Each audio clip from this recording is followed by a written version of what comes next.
Back to Virginia This Morning. It's a breakfast fit for a king or queen. Don Schick is here today cooking up a rustic Italian breakfast for us. Thanks for being here, Don. You know, we said we're going to do a rustic Italian breakfast, and when I think of Italian food, I don't think of breakfast, but I guess Italians have to eat breakfast too. They do. So, this is going to be an experience. And another thing that we think, you have a bed and breakfast in the city. We do. A lot of people think those are in the country all the time. Yeah, we're in a great location on the corner of Grace and Meadow, and we're walking distance to many museums and restaurants, so people find it to be very convenient. They can do a lot of things on foot and then still come home to a lovely setting at the end of the day. And have an Italian breakfast. Exactly. So you got an egg going over there. Well, actually, I put one in because we're not going to have time to cook one fully through, but I was going to go through the process with you. Okay. This breakfast begins with poaching an egg, and in order to do that, you have to put a little distilled white vinegar into some simmering water. And why do you put the vinegar in? Its job is to help the egg actually congeal on the outside and hold its shape rather than spreading all across the pan. And that's what helps how people did that. And it generally, once you add it in, it takes about 3 minutes for the egg to congeal and get to the desired doneness. And then in the meantime, I seem to be studying in my pan here, pardon. We're going to just add a little olive oil to this nonstick pan that I've heated up. And then we're going to add a tomato slice to the pan. And all you want to do is get a little color on the tomato. It's going to caramelize and warm through in the center, and that's all we're really trying to do. So these are basics of Italian cooking, olive oils and tomatoes. So, Exactly. Yeah. So it's very easy. And the next part of the breakfast is I just take a piece of Italian bread that I've cut about 1 inch thick, brush it with olive oil and some garlic salt, and I've just grilled it about 30 seconds on each side so you get some nice grill marks. And then from there, you just begin composing the stock. You have a little goat cheese that's softened. Spread that onto your bread. And notice I'm not doing this over my plate because it can make a bit of a mess. So I generally try to do it over a cutting board or a pan or something.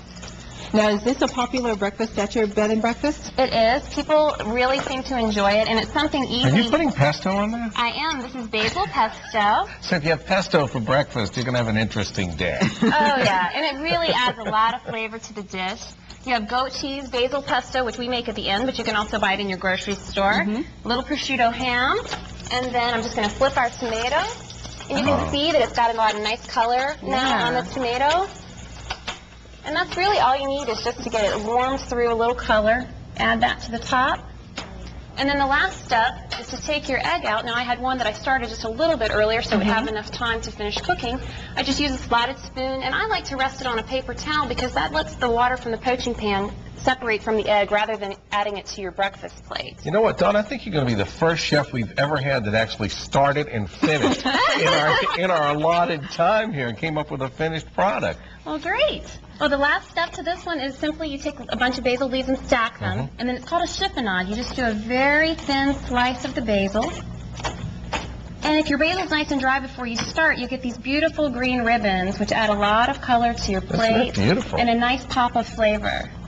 Wow, look at that. And she's done. And she's so done. And then for the finished breakfast, we always do 3 courses at the end. So we start with a fruit course, and this happens to be minted oranges, which adds a little Mediterranean flair. I caught that whiff right there as soon as you picked that up. They complement each other really nicely. And then that ties into the rustic Italian breakfast, which we just prepared. And then we always finish with a little dessert at the end. Even though it's not a typical breakfast thing, we find people really like it. A lot of times it's something chocolate. Today it's a panna cotta with fresh berries because that's a traditional Italian breakfast. And what is the panna cotta? It's like a custard cream-based dessert, but it doesn't involve using eggs or anything, so it's very simple. It's something you can do the night before, put in your refrigerator, and just top with fresh berries in the morning. These berries I happen to soak in a little brandy and sugar to give them a little extra flavor.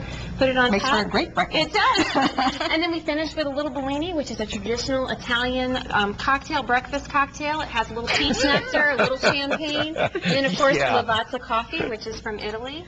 So you have your breakfast and then you go back to bed. Right? Exactly. A lot of people do. They have a little nap and then they go start their day. It's not a bed and breakfast, it's a breakfast in bed, actually. Well, thank you. Don Schick from the Grace Manor Inn right in the city of Richmond. Thanks so much. Well, thank you. I hope to be back sometime. We hope to see you back. again. Thanks. All right, come back with us tomorrow morning. We're painting the town red. Well, not exactly red, but we are learning the tips